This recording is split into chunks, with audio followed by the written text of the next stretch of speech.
Hello besties and welcome back to the channel. I feel like I haven't been on this poor island in so long. The little cottagecore area has definitely been neglected and kitcore has taken over. So a little while ago, and like 3 months ago at that, I made a video called 11 cottagecore building ideas for your Animal Crossing island, where I pretty much went over 11 different sort of areas that you can add to your island, as well as a couple of different furniture options that you could add in for that as well. I did briefly mention at the end that I really, oh my gosh, hello friend. I'm sorry, I'm so distracted. Look at Marshall, how freaking cute. I did briefly mention at the end of the video that I wanted to do a like tips and tricks sort of video. And so that's where we're at today. So on today's video, we're going to go over some of my top 10 cottagecore decorating tips that you can incorporate with your island that really give it that cottagecore feel. These are things that you will find on, I'd at least say, about 90% of cottagecore islands. And just in general, decorating tips to like help it give that cottagecore feel, instead of just saying, hey, put a farm down. Like, how do you make that farm have a real cottagecore vibe to it? So without further ado, let's start off with number one, and that is the path. I'm sure most of you guys are familiar with this beautiful dirt path that you can customize to go in a completely and utterly different way every now and then, different from just your regular paths that you get in Animal Crossing. These are great. There's so many different kinds of customization options. I recently had one that had about 20 different paths on it to really, you could customize it extremely. So there's different colors, there's different sorts of amounts. Some of them have flowers on the end or mushrooms. There's so many different path options, but this is a path that I see commonly used in almost every cottagecore Animal Crossing island, solely because it really gives it that vibe. It's a really fun path to be able to use, and then you can also customize it in a sense to your sort of theme that you've got. Here are my 3 favorite path codes here with the creator codes as well. Jumping on over now to number 2, we have circle paths. I think we can already tell where this is going, that a lot of the cottagecore vibes come from custom pathing. Circle paths can be anywhere from little flower circle to little terracotta circles. It really helps to give it a little sort of stepping stone area, but just without the sort of stone paths. In my opinion, I really like how they look, and they really can help just adjust an area, even if ever so slightly. They can fill in that little bit of blank space if there's too many trees or flowers in the area, and I think that they work out the best. Here are my top 3 favorite custom designs for the circle paths, and hopefully you like them just as much as I do. Next up, coming in at number 3, we have scattered fences. Trust me, it took me so long to master the so-called art of a scattered fence, and I still think I'm struggling at it. Normally when you get a fencing, you would just do like blocking off a little house area or blocking off an area, but with scattered fencing, this is where you put one here, one there, just one everywhere. You don't really connect them up with each other.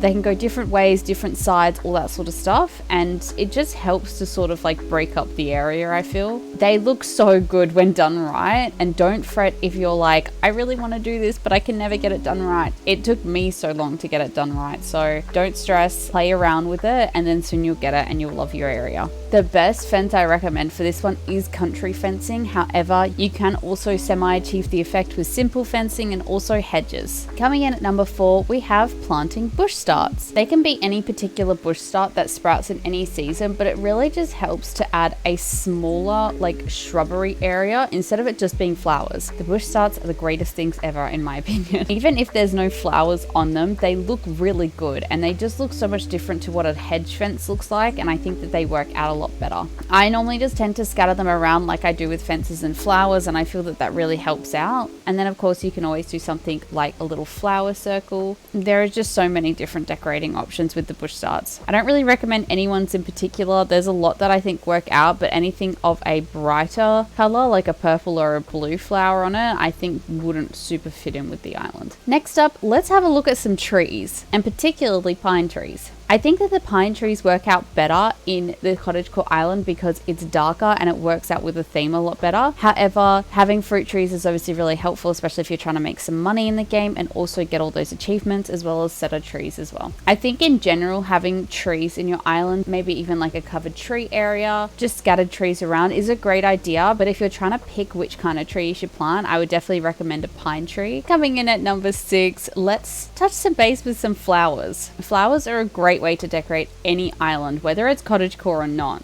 But in particular with cottagecore islands, I find that any flower type really works, but it's just the colors that we need to look at. Of course, I'm not saying that if you have a cottagecore island, you can't have these particular colors on your island, but I think that it works best when you don't have these super bright colors. I tend to stick with yellow, white, and orange, and that's a sort of normal color theme that I see across a lot of cottagecore islands. Sticking away from purples, blues, and reds is probably the best because they're super bright and they don't super fit in with the theme. Pinks and greens can work out as well. I've seen a lot of islands with some pink flowers and I think they look super cute, and I used to have them on my island as well. But yeah, when you're thinking of flowers, just tend to think of a few different sort of basic colors, I want to say. Colors that work well with like woody tones, I feel is probably a good way to describe it. And then some of my favorite kinds of flowers that I really like putting into builds are the hyacinth, cosmos, and the pansies. Next up on number 7, we've got weeds. Now, when we all start our island, we're probably on a speed run to try and clear out our full island of all of the weeds that we have.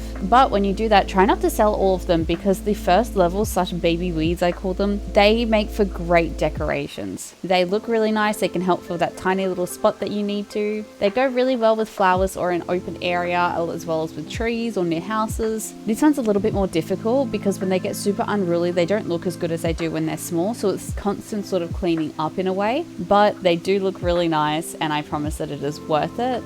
Next up for number 8, we have mushroom items. I think the mushroom items were just made and destined for the cottagecore theme. This includes the mushroom block. I think it's the best mushroom item. Any of the mushroom items do really work, especially if you're wanting to go that more mushroom cottagecore route. They're all super cute and they all fit in very well with the theme, and they make for really great decorating items either in your house or outside. My favorite items I would recommend is the mushroom lamp, especially when it's turned off, because when it's on it's like green and that's just not the vibe. The mushroom log, as I mentioned earlier, and even the mushroom table. I think that that's a really nice little area that you can just like plant some small things around it. Coming near to the end at number 9, we have your wood items. These are like the godsend of all items, I feel, for cottagecore themed islands. They look really good. Not even just that, but there's multiple color opportunities with it that really suit with the theme.